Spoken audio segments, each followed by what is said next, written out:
Cuando tenía 16 años, mi madre me dejó bajo la lluvia con una maleta y se llevó el dinero que mi abuela me había dejado. 12 años después, apareció en el testamento de mi tía, convencida de que iba a heredar una fortuna, hasta que el abogado cerró la puerta y dijo, nadie se irá de aquí hasta que sepa la verdad. Sigamos con la historia. Mi nombre es King Hoyoway. Tenía 28 años la mañana en que mi madre entró a aquella sala de reuniones en Lincoln esperando salir de allí con una fortuna. Pero en lugar de eso, el abogado miró los documentos que ella había llevado con tanto orgullo. Se quedó completamente quieto y dijo en voz baja.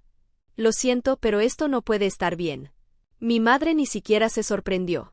Sonrió como si toda la sala ya le perteneciera. Entonces léalo otra vez, respondió. Estaba de pie junto a la mesa, usando un elegante traje negro. Tocaba la carpeta con un dedo, esperando que alguien corrigiera lo que ella consideraba un simple error. Mi hermano mayor estaba a su lado, con los brazos cruzados. Me miraba con la misma sonrisa arrogante que tenía cuando éramos niños y sabía que pronto me culparían por algo.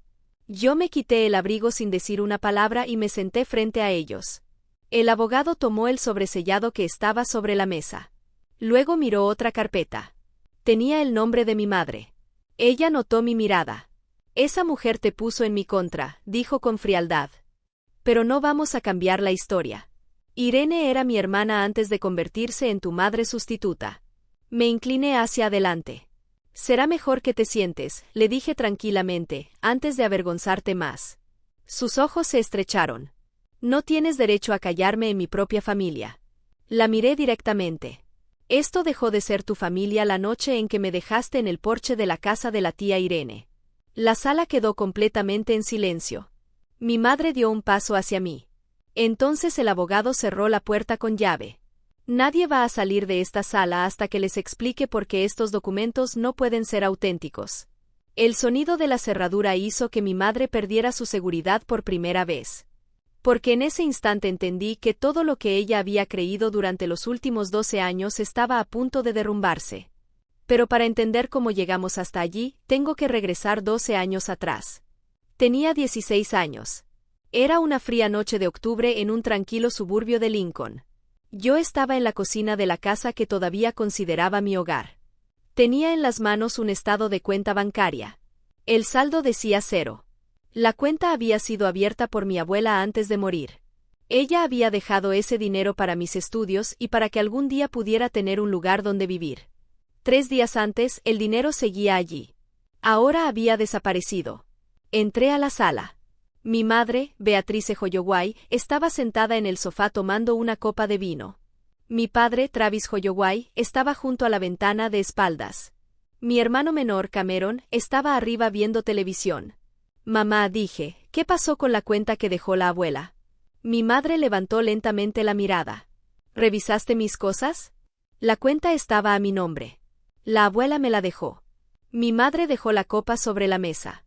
Los niños que revisan las cosas de los adultos no tienen derecho a hacer preguntas. No estoy revisando tus cosas.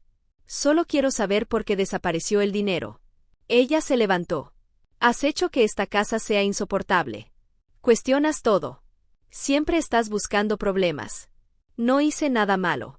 Eres una carga, respondió. Señaló hacia las escaleras. Cameron es el futuro de esta familia. Él no causa problemas. No revisa documentos. Tú sí. Miré a mi padre. Esperaba que dijera algo. Pero nunca se dio la vuelta. Solo siguió mirando por la ventana. ¿Por qué está vacía la cuenta? Pregunté una vez más. Mi madre pasó junto a mí. Prepara una maleta. Te vas a quedar con tu tía. Me quedé quieta. Esperaba que se arrepintiera. No lo hizo. Fue al closet, sacó una bolsa grande y la dejó frente a mí. Solo lleva ropa para la escuela. Subí a mi cuarto y empacaba mientras intentaba no llorar. Mis manos temblaban, pero traté de mantenerme fuerte. Cuando bajé, la puerta principal ya estaba abierta. Mi madre tenía un paraguas negro. Afuera comenzaba a llover. Mi padre estaba sentado en el auto con el motor encendido. Cameron seguía arriba. Mi madre ni siquiera me abrazó. Subí al auto. Nadie dijo una palabra durante el camino. Cuando llegamos a la casa de mi tía Irene, mi madre ni siquiera bajó. Solo bajó la ventana. Tú querías responsabilidad, me dijo. Ahora tu tía puede hacerse cargo de ti. Bajé del auto con mi bolsa y mi mochila. El coche se fue antes de que pudiera decir algo. La lluvia empapó mi ropa en pocos segundos. Me quedé mirando la casa. Entonces la puerta se abrió. Mi tía Irene Reeves apareció descalza, usando una bata. Primero miró mi cara. Después las bolsas. Finalmente miró la calle vacía. Kim, ¿por qué tienes todas tus cosas? No pude responder. Tenía un nudo en la garganta. Irene salió bajo la lluvia, tomó mi mochila y me hizo entrar. Su casa olía a café y ropa limpia. Me puso una toalla sobre los hombros y me sentó en la cocina. No te vas de esta casa a menos que tú quieras, dijo. La miré sin poder creerlo. Mamá dijo que soy una carga. El rostro de Irene cambió. No gritó. Solo apretó las manos. Preparó té, aunque yo no pude beberlo. Después preparó una habitación para mí. Esa noche me desperté al escucharla hablar por teléfono. Era mi madre. Beatrice, no puedes abandonar a una niña porque encontró un número en un estado de cuenta. No escuché lo que mi madre respondió. Pero escuché a Irene bajar la voz. Después entró a mi habitación. Se sentó junto a mi cama. ¿Estás segura aquí?, me dijo. Eso es lo único que importa esta noche. Cerré los ojos. Por primera vez en mucho tiempo sentí que alguien realmente estaba de mi lado. A la mañana siguiente, Irene me inscribió en una nueva escuela. También llamó a un abogado. Luego me dijo algo que nunca olvidé. Desempaca tus cosas. Esta también es tu casa. Los primeros meses con Irene fueron como aprender a vivir de nuevo. Ella trabajaba en bienes raíces comerciales. Salía temprano y regresaba tarde. Pero cada mañana dejaba una nota en la cocina y algo de dinero para mi comida. Una vez intenté devolverle el dinero. Ella me miró por encima de sus lentes. Esto no es caridad. Estamos formando un hogar. Aprende a administrar tu dinero. Todos los viernes nos sentábamos en la mesa de la cocina. Me enseñaba a llevar mis cuentas. Anotábamos cada dólar que gastaba. Nunca me juzgaba. Solo preguntaba. ¿Esto te ayudó a avanzar o simplemente llenó un momento de tristeza? Poco a poco aprendí. También me enseñó a caminar con la cabeza en alto. Cuando me veía encorvada, tocaba suavemente mi espalda. El mundo ya tiene demasiadas personas que se hacen pequeñas para agradar a otros, me decía. Tú no tienes que ser una de ellas. Mi madre llamó varias veces durante el primer mes. Irene siempre contestaba. Después de la tercera llamada me dijo. Si tu madre vuelve a buscarte, me lo dices. No tienes que defenderte ni explicarte. Yo me encargo. 2 semanas después, mi madre apareció en mi escuela. Esperó cerca de la entrada. Quería hablar conmigo. Estás avergonzando a la familia, me dijo. No deberías estar viviendo con esa mujer. Antes de que pudiera responder, una maestra intervino. Cuando llegué al estacionamiento, Irene ya estaba allí. No gritó. Solo le dijo a mi madre. A partir de ahora, cualquier asunto relacionado con Kim será tratado por medio del abogado. Mi madre se fue furiosa. Después comenzaron a llegar cartas. No tenían remitente. Todas hablaban de la familia. Todas intentaban hacerme sentir culpable. Irene guardó cada una. Las puso en una carpeta. Un día la vi mirándola. El papel puede hablar más fuerte que una persona cuando guarda suficiente, me dijo. Nunca entendí completamente lo que quería decir. Hasta muchos años después. Una tarde encontré a Irene frente a una estantería. Tenía la mano sobre una pequeña caja de madera. Era oscura y sencilla. No tenía cerradura visible. Cuando me vio, dijo. Hay cosas que todavía no están listas para abrirse. ¿Qué hay ahí? Irene sonrió. Cuando llegue el momento, lo sabrás. Nunca volví a preguntarle. Ella siguió cuidándome. Cuando la escuela necesitaba una firma de un padre, Irene firmaba sin hacerme sentir diferente. Cuando conseguí mi primer trabajo de medio tiempo en una ferretería, me llevaba cuando el autobús se retrasaba. Nunca me obligó a hablar de mi madre. Nunca me pidió que la odiara. Solo me enseñó a ser independiente. Los años pasaron. Terminé la escuela. Fui a la universidad. Conseguí un buen trabajo. Aprendí a manejar mi dinero. Y, sobre todo, aprendí que la familia no siempre está formada por las personas que comparten tu apellido. A veces la verdadera familia es la persona que abre la puerta cuando todos los demás te la cierran. Irene estuvo conmigo durante 12 años. Hasta que una mañana recibí una llamada. Me informaron que había fallecido. Sentí que el mundo se detenía. Perdí a la única persona que nunca me había abandonado. Pero Irene había dejado instrucciones. Un abogado se puso en contacto conmigo. Me pidió que asistiera a una lectura de documentos. Yo no sabía qué esperar. Lo que no imaginaba era que mi madre también aparecería. Llegó con mi hermano. Llevaba un traje negro y una carpeta llena de documentos. Parecía completamente segura. Esperaba recibir una gran parte de la fortuna de Irene. Pero el abogado comenzó a revisar los papeles. Entonces levantó la mirada. Esto no puede ser correcto. Mi madre sonrió.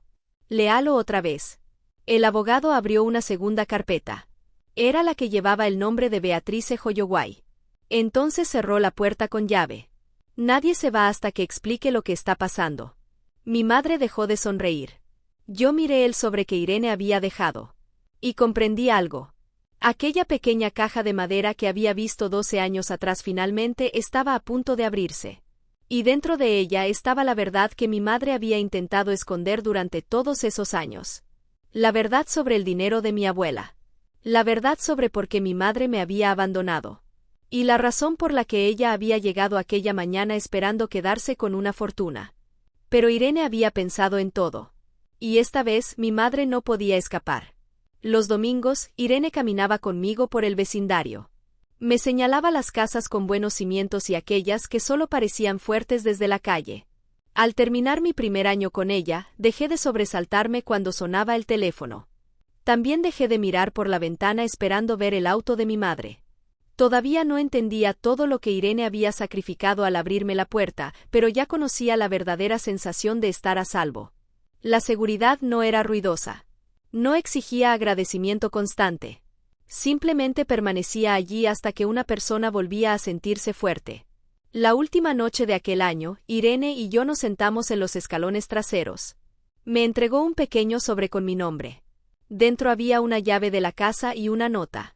Esta casa también es tuya mientras la necesites. Cerré la mano alrededor de la llave. Por primera vez desde aquella noche bajo la lluvia, pensé que quizá aquel hogar duraría mucho más de lo que cualquiera de las dos había imaginado. Con el tiempo terminé mis estudios y comencé a trabajar con Irene en bienes raíces. Me encargaba de documentos, visitas y contratos. Irene nunca me trató como una chica a la que había rescatado. Era mi jefa. Me pagaba justamente y corregía mis errores en privado. Cuando cerraba un buen negocio, simplemente decía: «Buen trabajo». Y seguíamos con el siguiente expediente. Eso era suficiente. Poco a poco, dejé de sentir que tenía que demostrar que merecía estar allí. Entonces ocurrió algo que no esperaba.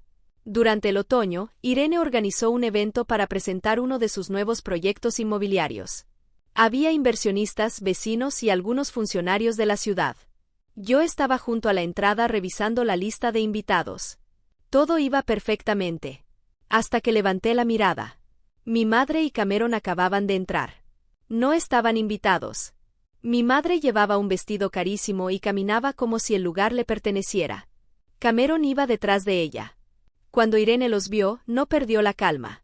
Mi madre se acercó. «Es bueno ver que Kim finalmente se ve presentable», comentó. La gente comenzaba a preguntarse de qué clase de hogar venía. Irene la miró tranquilamente. «Viene del mío». Mi madre sonrió con incomodidad. «Solo queremos que la familia vuelva a estar unida». Yo permanecí junto a la entrada. Más tarde, cuando pasé cerca de mi madre, ella me sujetó del brazo. «Ya no tienes que castigarnos», susurró. «Podemos fingir que seguimos siendo una familia». Retiré mi brazo. La gente habla cuando una madre abandona a su hija de 16 años en un porche. Mi madre se quedó callada. Irene apareció a mi lado. «Kim, el asistente del alcalde necesita el nuevo calendario». Me llevó lejos de ella sin darle oportunidad de responder. Esa noche encontré a Irene en su estudio. Tenía varias carpetas abiertas. Había copias de correos, estados bancarios y documentos antiguos. «¿Qué estás haciendo?», pregunté. Ella cerró una carpeta. «Algunos documentos deben guardarse en más de un lugar. Después me entregó una pequeña llave de latón y un sobresellado con mi nombre. Guárdalos donde solo tú puedas acceder. No aquí. Tampoco en tu oficina. Al día siguiente los guardé en una caja de seguridad. Irene nunca preguntó si lo había hecho. Solo asintió cuando regresé a casa. Una tarde, mientras revisábamos fotografías de unas propiedades, me hizo una pregunta. Si algún día alguien intenta cambiar la historia de cómo llegaste hasta aquí, ¿estarás preparada para demostrar la verdad? Pensé unos segundos. Sí. Irene sonrió. Bien. La esperanza sirve, pero las pruebas duran más. Nunca olvidé esas palabras. Los últimos meses de Irene fueron difíciles. Primero comenzó a tener problemas para respirar. Después llegaron las consultas médicas y los tratamientos. Ella intentaba mantenerse fuerte. Yo reduje mis horas de trabajo para cuidarla. Preparaba sus medicamentos, organizaba sus citas y permanecía con ella durante los días más difíciles. Incluso entonces seguía corrigiendo mi postura.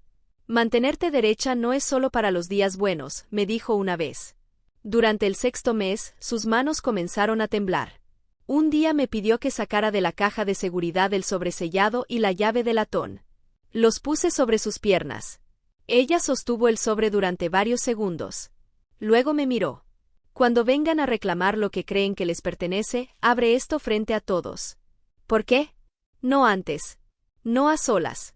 Frente a testigos. Señaló la llave. Y usa esto cuando llegue el momento. Entiendo. Ella asintió. Recuerda lo que te dije. Las pruebas duran más que la esperanza. Nunca volvió a mencionar el sobre. Poco después, Irene murió. Fue una mañana gris de primavera. Yo sostenía su mano cuando su respiración se hizo cada vez más lenta. Antes de morir, todavía alcanzó a apretar mis dedos una vez. Después se fue. La casa quedó completamente silenciosa. Me costó acostumbrarme a no escuchar su voz. A no verla en la cocina. A no encontrar sus notas sobre la mesa. Pero seguí adelante. Organicé su funeral como ella había pedido.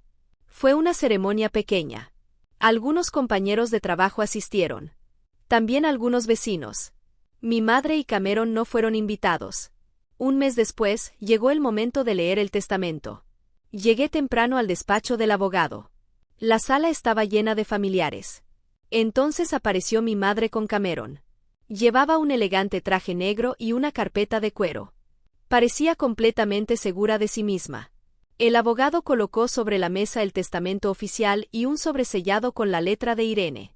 Estamos aquí para leer el último testamento de Irene Reeves, explicó. Mi madre abrió su carpeta. También traje un documento adicional. Sacó varias hojas. Es un nuevo testamento. Irene cambió la distribución de sus bienes antes de morir. El abogado tomó los documentos. Leyó la primera página. Luego la segunda. Su rostro cambió. Lo siento, dijo finalmente, pero esto no puede ser correcto. Mi madre sonrió. Entonces léalo otra vez. El abogado dejó los documentos sobre la mesa. Después cerró la puerta con llave. Nadie va a salir hasta que explique el problema legal que existe con estos papeles. Mi madre perdió su sonrisa. Está insinuando que falsifiqué algo. El abogado abrió una segunda carpeta. La firma de este documento no coincide con la firma auténtica de Irene. Todos comenzaron a murmurar. Mi madre intentó mantener la calma. Es imposible. El abogado mostró otros documentos. Había registros médicos, registros de visitas, imágenes de seguridad y muestras verificadas de la firma de Irene. La fecha de este supuesto documento corresponde a un periodo en el que Irene estaba demasiado enferma para firmar algo así. Además, los registros muestran que usted no estuvo en la casa ese día. Mi madre se quedó pálida. Cameron miró al abogado. Tal vez ella firmó antes. No, respondió el abogado. La comparación de firmas demuestra que este documento no fue firmado por Irene. Mi madre golpeó la mesa. Esos documentos son privados. El abogado la miró fijamente. Ya no. Entonces me miró a mí. Kim, Irene dejó instrucciones específicas para este momento. Saqué lentamente el sobresellado de mi bolso. Mi madre me observó. ¿Qué es eso? No respondí. Abrí el sobre frente a todos. Dentro había una carta escrita a mano. La letra era inconfundible. Era de Irene. El abogado comenzó a leerla. La carta explicaba que Irene había sospechado que Beatrice intentaría reclamar sus bienes después de su muerte. Por eso había preparado copias de todos los documentos importantes. También había dejado instrucciones para protegerme. Pero todavía faltaba una cosa. La pequeña llave de latón. La saqué de mi bolso. El abogado señaló un pequeño gabinete cerrado dentro de la sala. Esa llave abre ese compartimento. Me acerqué. Introduje la llave. La cerradura hizo clic. Dentro había una caja. Y en esa caja estaban los documentos que explicaban todo. Incluido el registro bancario de la cuenta que mi abuela había dejado a mi nombre cuando yo tenía 16 años. El dinero no había desaparecido por accidente. Mi madre lo había retirado. Había documentos que demostraban cada transferencia. También había copias de los mensajes que había enviado a mi padre. Mi padre sabía lo que había ocurrido. Y había decidido guardar silencio. Mi madre se quedó completamente inmóvil. Yo la miré. Durante 12 años había pensado que ella me había abandonado porque yo era una carga. Ahora sabía la verdad.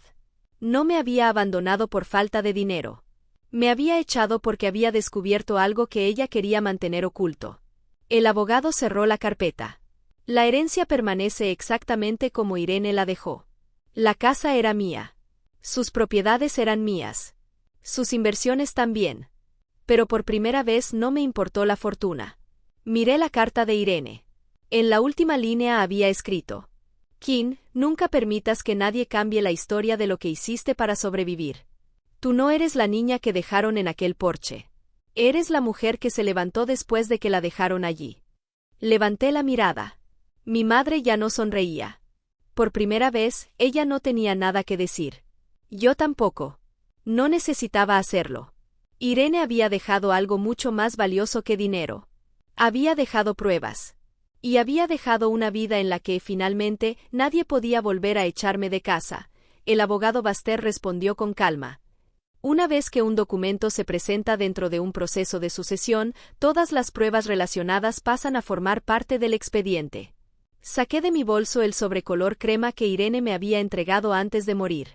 Mi nombre estaba escrito con su letra. Lo coloqué sobre la mesa. Ella me pidió que lo abriera frente a testigos si alguien intentaba reclamar sus documentos. Baster asintió. Ábrelo. Rompí el sello con cuidado. Dentro había una carta y una lista de números de cuentas.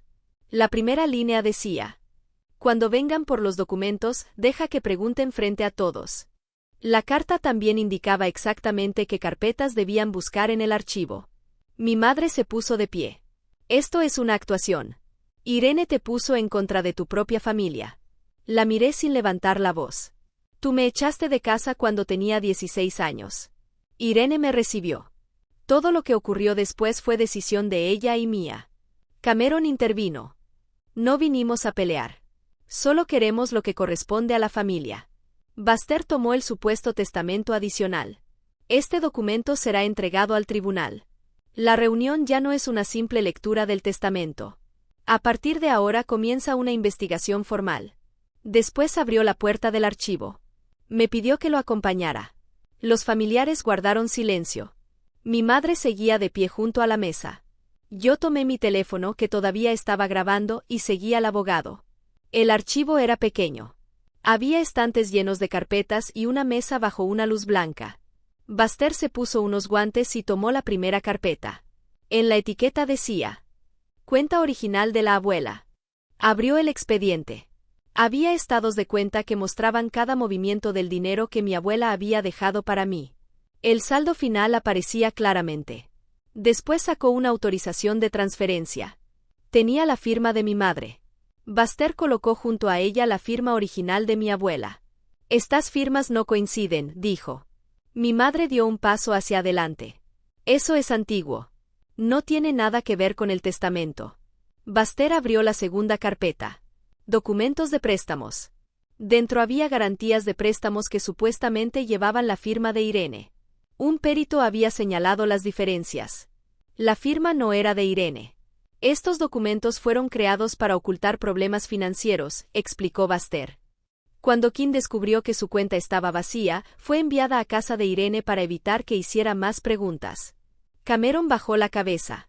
Por primera vez parecía no tener respuesta. La tercera carpeta contenía amenazas y correspondencia. Había correos de mi madre. También había registros de llamadas y mensajes donde amenazaba a Irene con problemas legales si se involucraba en asuntos familiares. Mi madre levantó la voz. Eso es privado. Baster siguió leyendo. Estos documentos forman parte de las pruebas que Irene conservó durante años. Entonces saqué una hoja que había guardado durante mucho tiempo. Los bordes estaban amarillentos. También tengo esto, dije. La coloqué sobre la mesa. Era una copia de uno de los documentos falsificados. La firma de mi madre aparecía al final. Mi madre la miró. Su rostro perdió toda la seguridad que había mostrado durante la mañana. Baster abrió la última sección. Había fotografías de las cámaras de seguridad. No mostraba ninguna visita de mi madre durante la fecha en que supuestamente Irene había firmado el nuevo documento. También estaban los registros de las enfermeras. Demostraban que Irene estaba inconsciente durante ese periodo. Finalmente, Baster sacó una carta escrita por Irene meses antes de morir. La leyó en voz alta. Irene explicaba que había reunido todos aquellos documentos para protegerme. Quería asegurarse de que la verdad sobreviviera incluso si alguien intentaba cambiarla. La sala quedó en silencio. Mi madre abrió la boca. Pero no dijo nada. Cameron se sentó lentamente. Tenía la cabeza agachada. Baster cerró la última carpeta.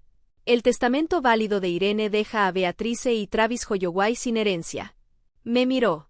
King Holloway recibe la casa, las acciones y el control total de la fundación creada en honor a su abuela. Después señaló los documentos falsificados. El supuesto Nuevo Testamento será entregado al tribunal. También se investigarán posibles delitos relacionados con falsificación y abuso financiero. Mi madre finalmente habló. Su voz era débil. Así no actúa una familia. La miré. Así actúa la verdad. Ella me había abandonado cuando tenía 16 años. Irene había pasado 12 años protegiéndome. Y ahora la ley se encargaría del resto. Nadie gritó. Nadie intentó quitar los documentos. La verdad estaba allí, sobre la mesa, en carpetas perfectamente ordenadas. Baster llamó a seguridad. Mi madre y Cameron fueron escoltados fuera del edificio.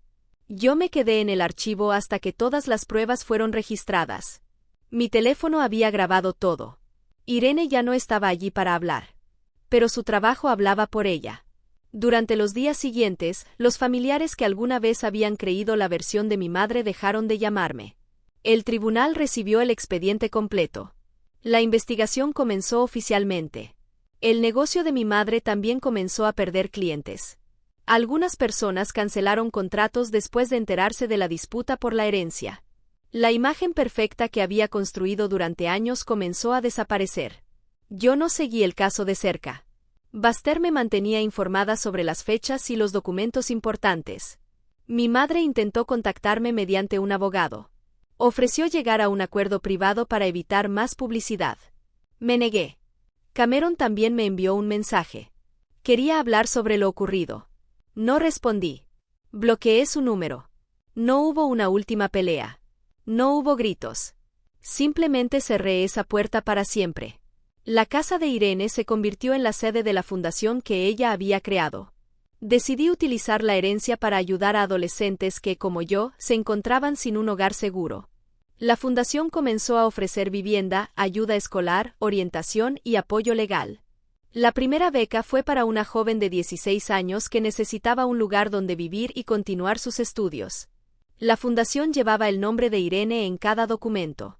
Yo seguía su misma enseñanza. La supervivencia necesita estructura, no solo compasión. No queríamos entregar únicamente dinero. Queríamos ofrecerles un plan y un lugar donde pudieran volver a ponerse de pie. Conservé el sobre que Irene me había dejado. Lo enmarqué y lo coloqué detrás de mi escritorio. Ya no lo veía como una herida. Era una prueba. Una prueba de que la verdad puede esperar durante años y aún así aparecer exactamente cuando más se necesita. La pequeña llave de latón permaneció guardada en la caja de seguridad. Nunca tuve que utilizarla otra vez. Los documentos habían cumplido su propósito. La ley estaba haciendo el resto. Pasaron varios meses. La investigación continuó con declaraciones y revisiones de documentos. El negocio de mi madre siguió disminuyendo. Finalmente vendió la antigua casa familiar y se mudó a un lugar más pequeño. Yo nunca fui a verla. No tenía sentido. La distancia que había construido seguía exactamente donde quería que estuviera. Un año después de la muerte de Irene, regresé sola a la casa. Caminé por cada habitación. En la mesa de la cocina estaba el libro de cuentas de la fundación. Ahora contenía los nombres de los primeros jóvenes que habíamos ayudado.